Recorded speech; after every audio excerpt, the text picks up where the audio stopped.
The orange envelope was tucked under my windshield wiper like a parking ticket. At first, I assumed someone had placed it on the wrong truck. I was parked beside my own driveway, on a narrow paved strip that ran along the eastern edge of my property. I had used that spot for years whenever I needed to keep the main driveway clear. The notice carried the Willow Creek Homeowners Association logo. Unauthorized parking in an association-controlled guest area. Fine. $150. I read it twice, then looked down at the pavement beneath my truck. The strip was about 9 feet wide and 40 feet long. It sat between my driveway and the neighborhood loop road. It looked almost like an extra parking space, but it had never been marked as one. No painted lines, no permit sign, no number on the curb. When I bought the house, the closing survey showed that strip inside my lot. A few years later, I paid to install a permeable parking surface there because the ground turned to mud every time it rained. I took pictures of the truck, the pavement, the curb, the edge of the lawn, and the orange notice. Then I photographed the metal survey pin near the front corner of the lot. The pin was still there. That afternoon, I logged into the HOA portal. The violation had already been entered under my account. The description was stranger than the notice on my windshield. Owner vehicle occupying visitor space V12 without a guest permit. There was no V12 sign anywhere beside my house. I emailed Northbridge Community Management, the company that handled Willow Creek's billing and enforcement. I explained that the vehicle had been parked on privately owned property and asked them to withdraw the violation. I attached the photographs and the first page of my closing survey. The response came the next morning. Lauren Pike, the community manager, said the board had reviewed the matter and confirmed that the strip was part of the association's guest parking system. She attached a colored map. From a distance, it looked official. It had the Willow Creek logo in one corner and a clean legend identifying homes, common areas, landscaped buffers, and visitor parking. The strip beside my driveway was shaded green and labeled V12, but the map had no surveyor's seal, no county recording number, no preparation date. And the outline of my lot stopped at the edge of my driveway instead of continuing toward the road. That was not how my closing survey looked. I replied and asked where the map had been recorded. I also asked for the deed, plat, easement, amendment, or declaration section giving the HOA authority over the strip. Lauren did not answer those questions. Instead, she sent me a hearing notice. The fine would remain active. I had 14 days to request an internal review. If the matter was not resolved, late charges and additional enforcement costs could be added to my account. I printed every email. Then I pulled a thick folder from the bottom drawer of my desk, the one containing my deed, title policy, closing survey, tax records, architectural applications, and the stack of papers I had barely looked at since buying the house. Until that afternoon, the strip had been nothing more than a convenient place to park. Now the HOA was calling it theirs, and they had already started billing me for using it. I had bought the house on Juniper Lane 8 years earlier. It was a modest 2-story home with a 1-car garage, a short driveway, and a wedge-shaped side yard. The unusual part of the lot was that narrow strip running beside the driveway toward the neighborhood road. The previous owner had kept a utility trailer there. During the purchase, my lender required a boundary survey. The survey showed the strip inside Lot 27, with a dashed line crossing part of it. At closing, I asked what the dashed line meant. The settlement attorney said it appeared to be an easement and told me to review the recorded plat and declaration for the details. At the time, I cared more about the roof inspection, the furnace, and whether the seller had fixed the leak beneath the kitchen sink. The title policy described the property as Lot 27, according to a plat recorded in the Cedar Ridge County land records. It listed several exceptions, including a drainage easement shown on that plat. Nothing said the association owned the strip. Nothing called it guest parking. For the first 2 years after I moved in, the area remained grass and packed soil. Whenever we had heavy rain, the tires sank and left muddy tracks. I eventually hired a local contractor to install a permeable gravel grid so water could still drain through the surface. Before the work began, I submitted a site sketch to the county. The county approved the surface as an accessory parking area, subject to the existing drainage easement. I also submitted the plan to the HOA's architectural committee. The committee approved it with one condition. I could not install a wall, shed, or other permanent structure that interfered with drainage access. I still had the approval letter. It referred to the area as my side parking pad. That did not settle every legal question. An architectural committee could approve a surface without deciding title, and a private lot could still be subject to association rights. But the letter created a problem for the HOA's new story. Years earlier, the association had reviewed my proposal as an improvement on my lot. Now it was saying the same strip had always been association-controlled visitor parking. I spread the documents across my dining room table. My closing survey showed the eastern boundary of Lot 27 running toward the road. The HOA map showed the boundary ending at my driveway. The architectural approval called the area a side parking pad. The violation called it Visitor Space V12. Those descriptions could not all fit together. I searched the HOA portal for parking rules, meeting minutes, and old community maps. Willow Creek had struggled with limited guest parking for years. The original section of the neighborhood had been built with a few small parking clusters, but they filled quickly on weekends. More residents were using garages for storage, and street parking had become a constant complaint. 2 years earlier, the board had launched a permit program. The meeting minutes showed that Marcus Bell, the HOA president, had proposed converting what he called underused shoulders and landscaped areas into reserved visitor spaces. The board approved a trial plan creating 12 new spaces. The minutes did not identify their exact locations. Another document described a paid overnight permit system. Residents could purchase temporary parking rights for guests when the existing visitor areas were full. I looked at the colored map again. My strip was V12, the final space in the plan. The HOA was not merely claiming the right to tell me where I could park. It had counted the strip as part of a larger neighborhood parking system. I emailed Lauren again and attached the architectural approval letter. I asked why the HOA had approved a privately maintained parking pad on land it now described as association-controlled guest parking. Her answer was short.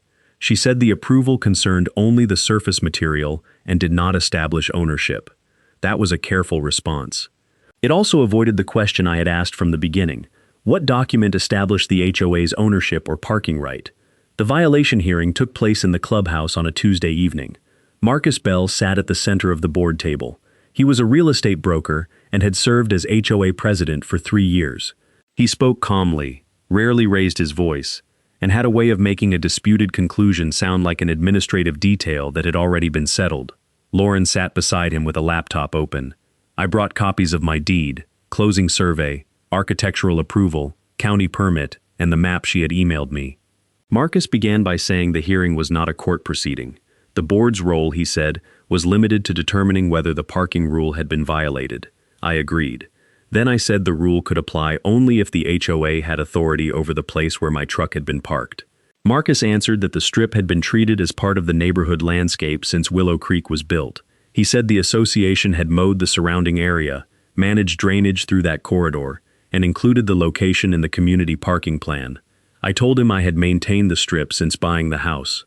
I had paid for the parking surface. The HOA had approved that surface as an improvement associated with my home. Marcus said maintenance history and architectural review did not decide ownership. Again, that was true. So I asked him to identify the deed, plat, or easement supporting the HOA's claim. He tapped the colored map with one finger. That is the current operational plan, he said. I told him I was asking for the recorded source beneath the operational plan. Marcus said the map had come from the developer's historical files and had been used by the community for years. Was it recorded with the county? I asked. He paused before answering. He said the hearing was not the correct forum for a title dispute. The board could not decide title at a violation hearing, but it had already issued a fine based on its own assumption about who controlled the land. I placed my survey on the table beside the HOA map. The difference was visible. On my survey, the lot extended toward the road. On the HOA map, the same area had been cut away and colored green. One board member leaned forward to compare them. Marcus said surveys could differ depending on scale, purpose, and the records used. He added that even privately owned land could remain subject to easements or community restrictions. That was the strongest version of the HOA's argument, and I understood why some board members accepted it. The strip did contain a drainage easement. The association did have maintenance rights.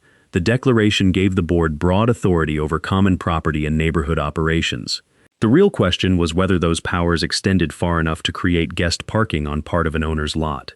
Lauren opened a digital copy of the declaration and cited a section allowing the association to enter lots for drainage work, utility service, inspections, and emergency repairs. I read the section. It allowed access for specific purposes. It did not mention guest parking, permit sales, striping, or the right to fine an owner for parking there. Marcus said the board had received legal guidance supporting its interpretation. I asked for the provision that guidance relied on. He said privileged legal advice would not be distributed to individual homeowners. After about 20 minutes, the board went into a closed session. I waited in the hallway with my folder on my lap. When they called me back, Marcus announced that the fine would remain. The board would give me 10 days to stop parking on the strip. After that, repeated violations could result in additional charges. I asked whether the board had confirmed the strip's ownership before voting. Marcus said the board had confirmed its authority. That was not the same answer. When I returned home, I found a temporary sign staked near the front of the strip. Visitor parking, permit required. I photographed it from several angles. The sign made the dispute visible in a way the fine had not. Anyone driving past my house would now see an association sign standing beside my driveway and assume the HOA controlled the space. The next morning, I went to the Cedar Ridge County Records Office. A clerk helped me locate the original Willow Creek Subdivision plat. It had been recorded more than 20 years earlier, when the first phase of the neighborhood was created. The document was larger than my dining room table. The clerk printed a full-size copy from the county's imaging system. Lot 27 was clearly outlined. The eastern boundary ran toward the road exactly as it did on my closing survey. The narrow strip was inside that boundary. A dashed line crossed part of the area and continued behind several nearby lots. Beside it were the letters DE. The plat notes defined the abbreviation as drainage easement. Elsewhere in the subdivision, actual common area parcels were labeled with letters and ownership notes. The strip beside my driveway was not included in any of them. I asked the clerk whether the plat proved I owned the land. She told me the recorder's office maintained documents but did not interpret title disputes. She suggested that I speak with a licensed surveyor or real estate attorney. I ordered certified copies of the plat and my deed. Before leaving, I asked whether the county kept planning files for older subdivisions. The clerk directed me to the planning department's online archive. That afternoon, I searched every Willow Creek file I could find. Most were old road plans, grading reports, drainage calculations, and construction drawings. Then I found a newer application submitted by the HOA 2 years earlier. The application concerned a proposed final phase of townhomes near the clubhouse. During its review, the county had asked the applicant to show that the neighborhood would retain enough visitor parking after construction. The HOA responded with an exhibit identifying 12 existing and designated visitor spaces throughout the older section of Willow Creek. Space V12 was beside my driveway. The exhibit used the same altered lot outline as the colored map Lauren had sent me. The strip was not just part of an internal parking guide. It had been represented to the county as one of the spaces available to support the townhome plan. The file contained a certification signed by Marcus in his role as board president. It stated that the association controlled the areas shown on the exhibit. I searched the file for an owner consent, recorded parking easement, amendment, lease, or transfer. There was nothing tied to Lot 27. I downloaded every page and saved copies in 3 places. Then I called Dana Ruiz, a licensed surveyor recommended by a local attorney. I sent her my deed, closing survey, the recorded plat, and the HOA map. She said she would need to inspect the property before giving me an opinion. She also warned me not to assume the plat answered every question. A boundary line could place the strip inside my lot, while an easement or covenant still gave another party certain rights over it. I appreciated the warning. The HOA might still have a defensible argument based on the drainage corridor or the declaration. But the dispute was becoming more specific. The question was no longer whether the association had any rights near the strip. It clearly had drainage access. The question was whether that access had somehow become the right to operate guest parking. Dana inspected the property 3 days later. She located the front corner monument near the road and another marker behind the garage.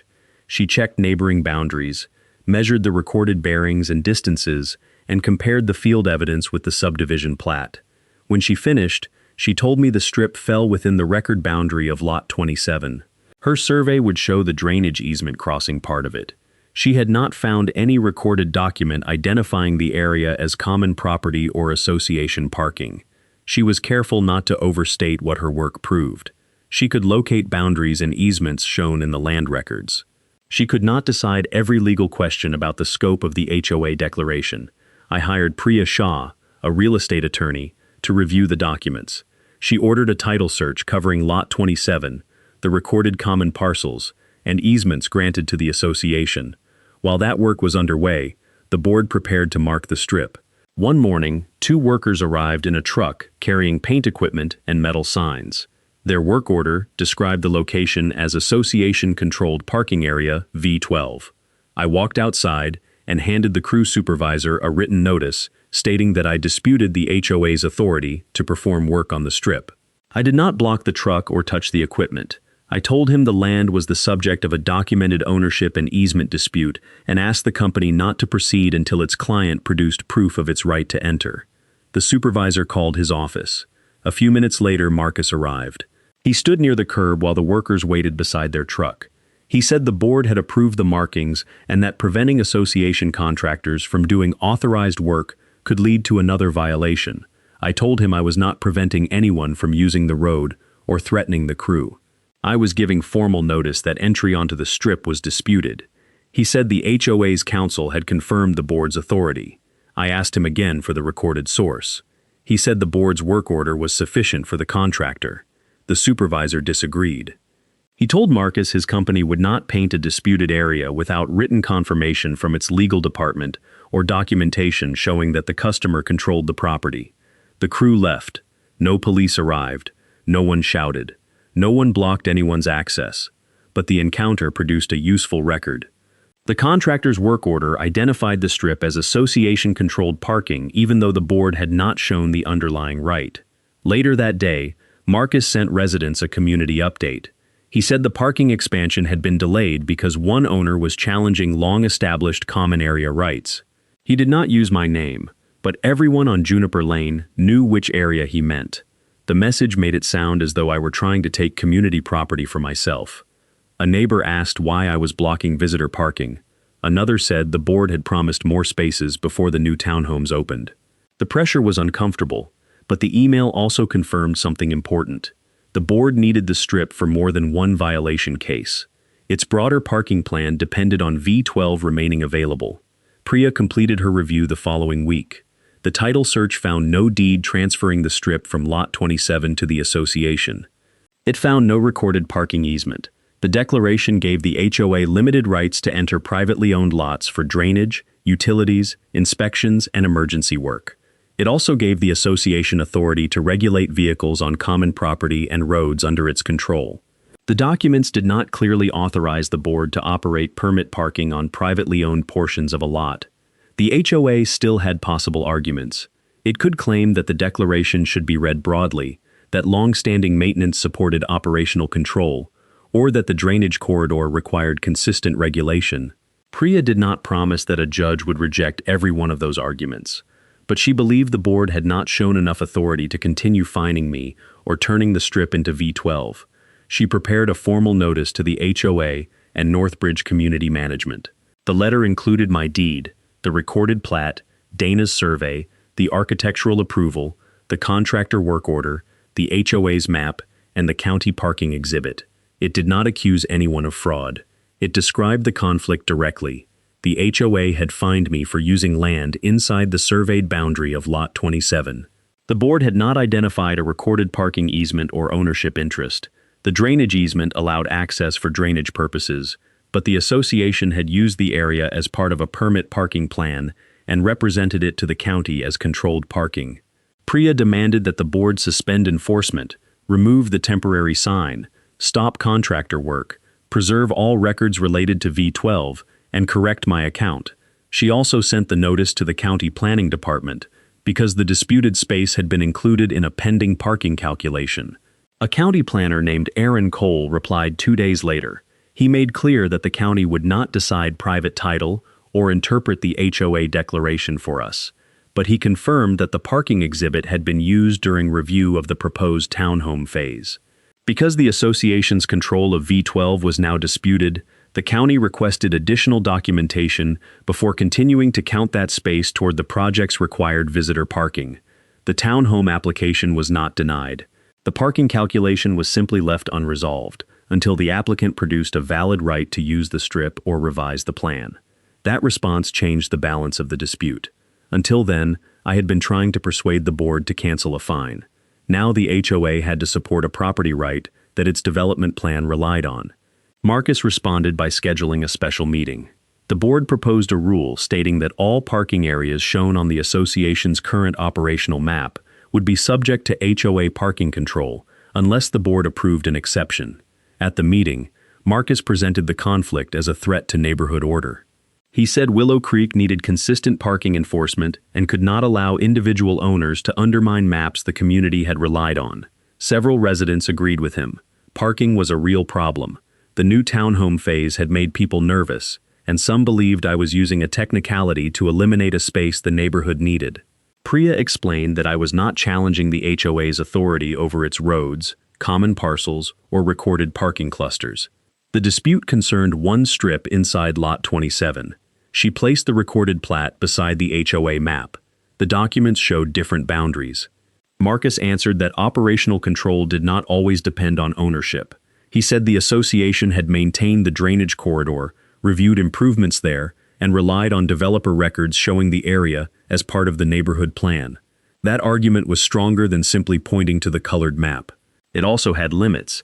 Maintaining drainage did not necessarily create the right to sell parking permits. Reviewing an owner's improvement did not necessarily turn the improved area into common property. Community reliance could explain why the board wanted the space, but not how the right had been created. A resident asked whether the HOA had a recorded parking easement. Marcus said the matter was under legal review. The board adopted the operational map rule by a narrow vote. Priya sent another notice the next morning. A new rule, she wrote, could regulate property the HOA already had authority over. It could not create a missing ownership interest or easement simply by labeling an area on a map. For several days, nothing happened. Then I woke before sunrise to the sound of a truck door closing.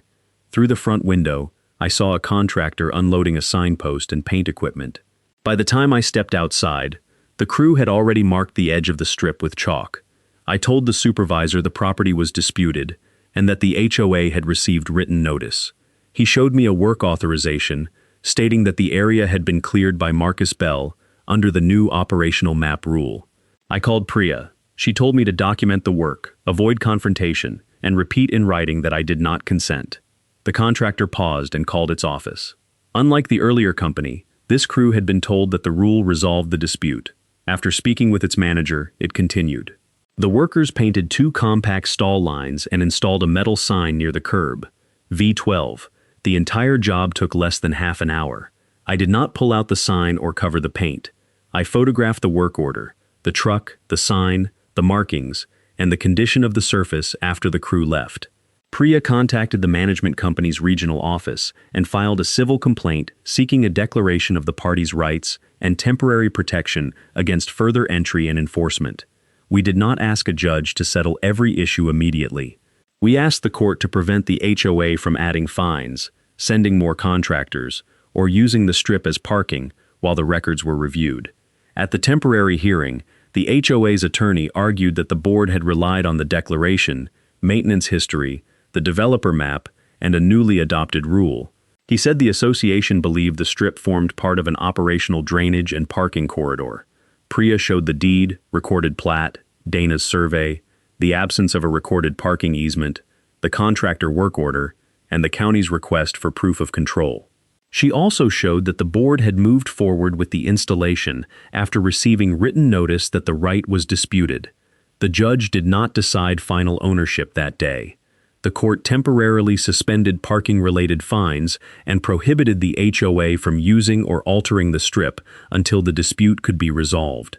The sign remained in the ground. The white lines remained on the pavement, but no one could legally treat them as active association parking while the order was in place. The lawsuit moved more slowly than the violation process had. The HOA hired new counsel, and its argument became more focused. It stopped claiming that the recorded plat labeled the strip as common property. Instead, it argued that the combination of drainage rights, maintenance history, architectural control, and long-term reliance gave the association sufficient authority to regulate the area. Its attorney also questioned whether Dana's survey had relied on the correct monuments. The HOA hired its own surveyor. He inspected the property, reviewed the subdivision records, and compared his measurements with Dana's. His boundary line landed in essentially the same place. Both surveyors placed the strip inside Lot 27. That did not automatically decide how broadly the drainage easement should be interpreted, but it removed the argument that the HOA map reflected a different surveyed boundary.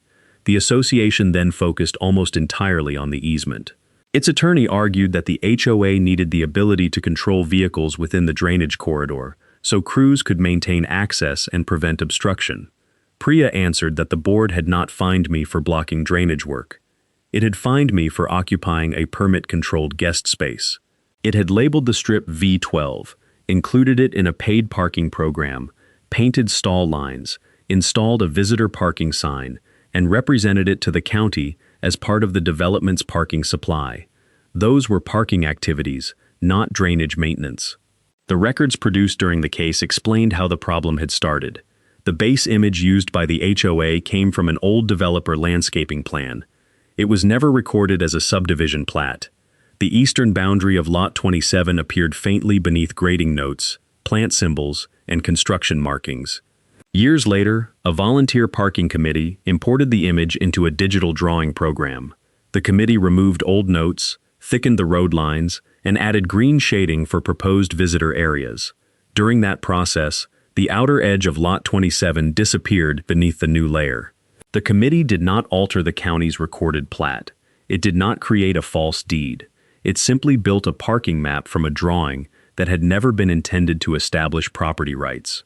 The mistake became more serious because no one checked it against the recorded land records. The parking committee used it. Northbridge uploaded it to the owner portal. The board approved a permit plan from it. Marcus used it for the county parking certification. The violation system relied on it. Contractors treated it as proof of authority. Each step made the map appear more official than it was. The recorded plat undercut the HOA's claim because it exposed the gap beneath the operational map.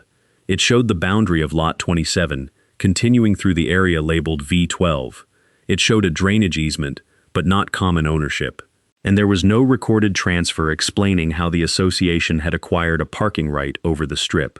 The county planning department reviewed the new information. It did not declare me the legal winner. It did not punish the association or interpret the declaration. It made a narrower decision tied to its own process. V12 would not be counted toward the townhome project's visitor parking requirement unless the applicant produced the owner's agreement, a recorded parking right, or another legally sufficient basis for control. The HOA could not produce one. Without V12, the parking calculation fell short. The developer had options. It could reduce the number of units, revise the site plan, create spaces on land the association controlled, or negotiate with me for a parking easement. The developer contacted Priya and proposed a limited agreement allowing one marked visitor space near the road. I declined.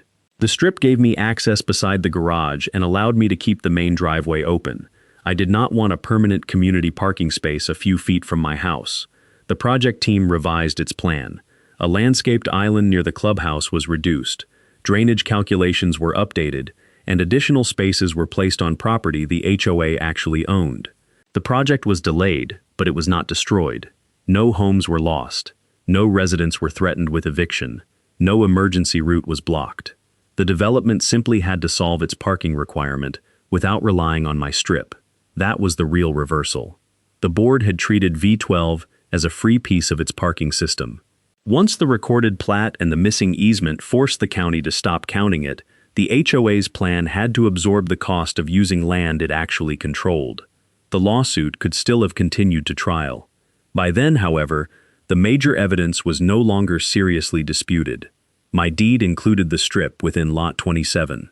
The recorded plat showed the same boundary. Both surveyors agreed on its location. The title search found a drainage easement, but no parking easement. The HOA's remaining argument depended on interpreting its maintenance and regulatory powers broadly enough to support the parking designation. The board's composition had also begun to change. Several residents who had supported Marcus at the beginning were now asking why the recorded plat had not been checked before the HOA certified V12 to the county or sent contractors onto the property. A petition led to a membership vote, and Marcus was removed from the board. The vote did not decide the lawsuit. It removed the person who had continued the parking plan after the boundary dispute was documented. The replacement board agreed to mediation. The settlement did not accuse anyone of criminal conduct. It did not declare that the map error had been part of a secret scheme. It did not award punitive damages or claim that every HOA decision had been made in bad faith. It resolved the rights that had caused the dispute. The HOA acknowledged that the strip was part of Lot 27, subject to the recorded drainage easement. It agreed that the easement did not authorize guest parking, permit sales, parking signs, painted stalls, or parking-related fines. All charges connected to V12 were removed from my account. The original $150 payment, which I had made under protest to avoid late fees, was refunded. The HOA agreed to reimburse Dana's survey, repair the damage caused by the sign installation, and pay a negotiated portion of my legal expenses.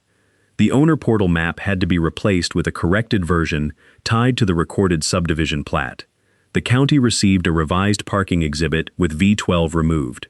The settlement also created a verification rule for future contractor work. Before the HOA could place a sign, paint a line, install equipment, or direct a vendor onto land shown as part of an individually owned lot, it had to identify the recorded document supporting its authority or obtain the owner's written consent. The drainage easement remained in place. The association could still enter the strip when necessary to inspect, maintain, or repair drainage facilities.